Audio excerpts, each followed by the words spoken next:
നേർവീതി പ്രഭാഷണ പരമ്പരയിലേക്ക് ഏവർക്കും സ്വാഗതം. സുവിശേഷകൻ കുഞ്ഞുമോൻ തോട്ടപ്പള്ളി ഇപ്പോൾ നിങ്ങളുമായി ദൈവവചനം പങ്കുവെക്കുന്നു. ശ്രദ്ധിച്ചാലും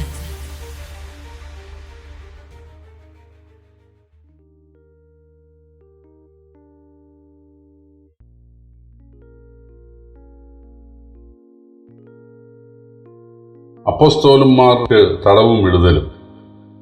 ദൈവനാമത്തിന് മഹത്വം ഉണ്ടാകട്ടെ. അപ്പോസ്തലപ്രവൃത്തികളുടെ പുസ്തകം 5-ാം അധ്യായത്തിൻ്റെ 17 മുതൽ 25 വരെ ഞാൻ വായിക്കുന്നു. ശ്രദ്ധിച്ചാൽ പിന്നെ മഹാപുരോഹിതനും സാദൂക്യ മതക്കാരായ അവൻ്റെ പക്ഷക്കാരൊക്കെയും അസൂയ നിറഞ്ഞ് എഴുന്നേറ്റ് അപ്പോസ്തലന്മാരെ പിടിച്ച് പൊതു തടവിലാക്കി.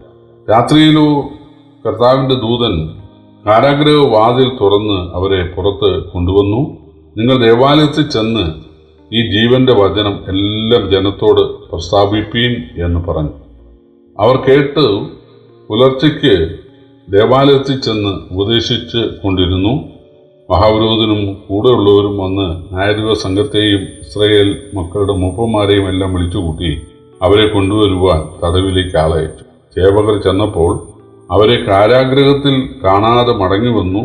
കാരാഗൃഹം സൂക്ഷ്മത്തോടെ പൂട്ടിയിരിക്കുന്നതും കാവൽക്കാർ വാതിൽക്കൽ നിൽക്കുന്നതും ഞങ്ങൾ കണ്ടു, തുറന്നാറെ അകത്ത് ആരെയും കണ്ടില്ല എന്നറിയിച്ചു. ഈ വാക്ക് കേട്ടിട്ട് ദേവാലയത്തിലെ പടനായകനും മഹാപുരോഹിതന്മാരും ഇതെന്തായിരിക്കും എന്ന് അവരെക്കുറിച്ച് ചഞ്ചലിച്ചു. അപ്പോൾ ഒരുത്തൻ വന്ന്, നിങ്ങൾ തടവിലാക്കിയ പുരുഷന്മാർ ദേവാലയത്തിൽ നിന്നുകൊണ്ട് ജനത്തോട് ഉപദേശിക്കുന്നു എന്ന് ബോധിപ്പിച്ചു.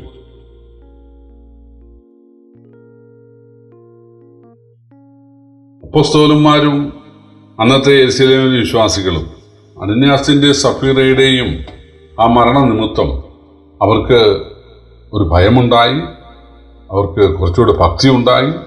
അവർ സർവശക്തിയോടും കൂടെ സുവിശേഷം പറയാൻ തയ്യാറായി. അതിനാൽ ധാരാളം പേര് കർത്താവിനെ കൈക്കൊള്ളുവാൻ ഇടയായി. വലിയ സന്തോഷം അവർക്കുണ്ടായി.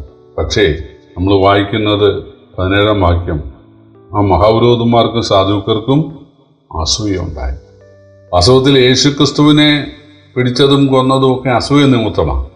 കാരണം യേശു എവിടെ നടന്നാലും എവിടെ പോയാലും ആയിരക്കണക്കിന്, ഒരു സമയത്ത് 5000, വേറൊരു സമയത്ത് 4000, ഇങ്ങനെയൊക്കെയുള്ള ആളുകൾ ദൈവവചനം കേൾക്കാനും രോഗസൗഖ്യം കിട്ടാനും ഒക്കെ തടിച്ചു കൊടുക്കുകയാണ്.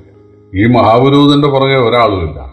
അത് പരീക്ഷപക്ഷമായാലും അതെ, സാധുക്യപക്ഷമായാലും അതെ, ശാസ്ത്രിമാരായാലും അതെ, അവരുടെ പുറകെ ആരും ഉപദേശം കേൾക്കാൻ ചെല്ലുന്നില്ല. ആ ചടങ്ങുകൾ ആചരിക്കുന്നു എന്നുള്ളതല്ലാതെ ആളുകളുമായിട്ടൊരു ഇൻറ്റിമസി അല്ലെ ഇവരുമായിട്ടൊരു ഇഴുകിച്ചേരലൊന്നുമില്ല. പക്ഷേ യേശുവിൻ്റെ കാര്യത്തിൽ അങ്ങനെയല്ല.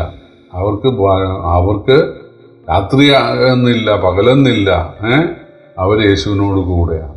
ഇതിൽ അസൂയ പൂണ്ട ആളുകളാണ് യേശുവിനെ കൊല്ലാൻ മുൻകൈയെടുത്തത്.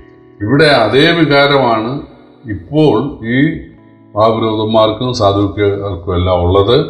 കാരണം അപ്പോസ്തലന്മാരുടെ പിന്നാലെ ആളുകൾ ആദ്യം 3000 പേരായി, പിന്നീട് 5000 പിന്നെ ഡെയിലി ആളുകൾ ഇങ്ങനെ സ്നാനപ്പെട്ട് കൂട്ടായ്മ വന്നുകൊണ്ടിരിക്കുകയാണ്. അവരെല്ലാം മഹാധൈര്യമുള്ള ആളുകൾ. തങ്ങളുടെ വസ്തുവക വിറ്റുപോലും ദൈവവേലയ്ക്ക് കൊടുക്കുന്നു.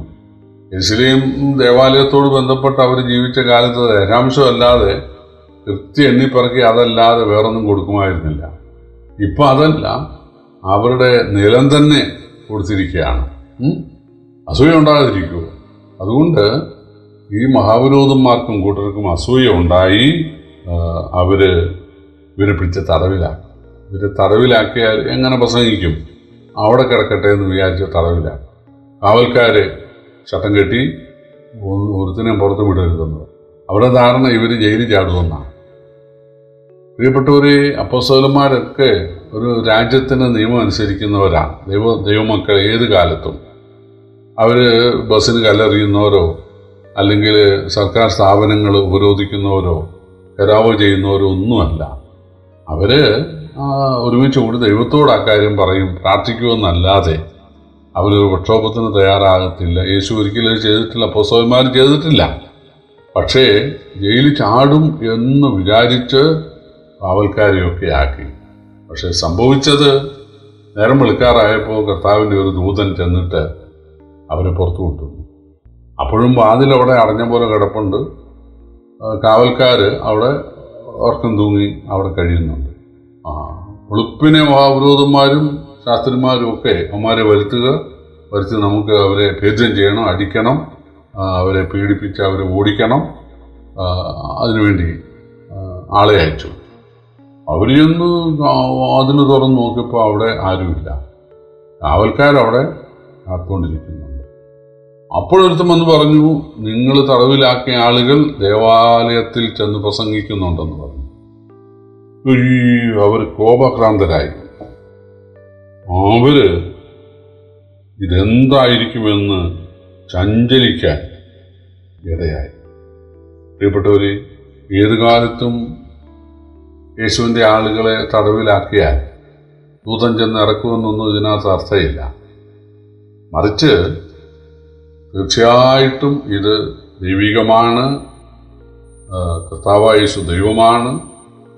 തീർച്ചയായിട്ടും അസാധ്യ കാര്യങ്ങളെ സാധിപ്പിക്കാനായിട്ട് യേശുവിന് ഇന്നും കഴിവുണ്ട് എന്ന് ഒരു പാഠം പ്രത്യേകിച്ച് അവരെ പഠിപ്പിക്കുവാനാണ് കർത്താവ് ഇങ്ങനെ ചെയ്തത്.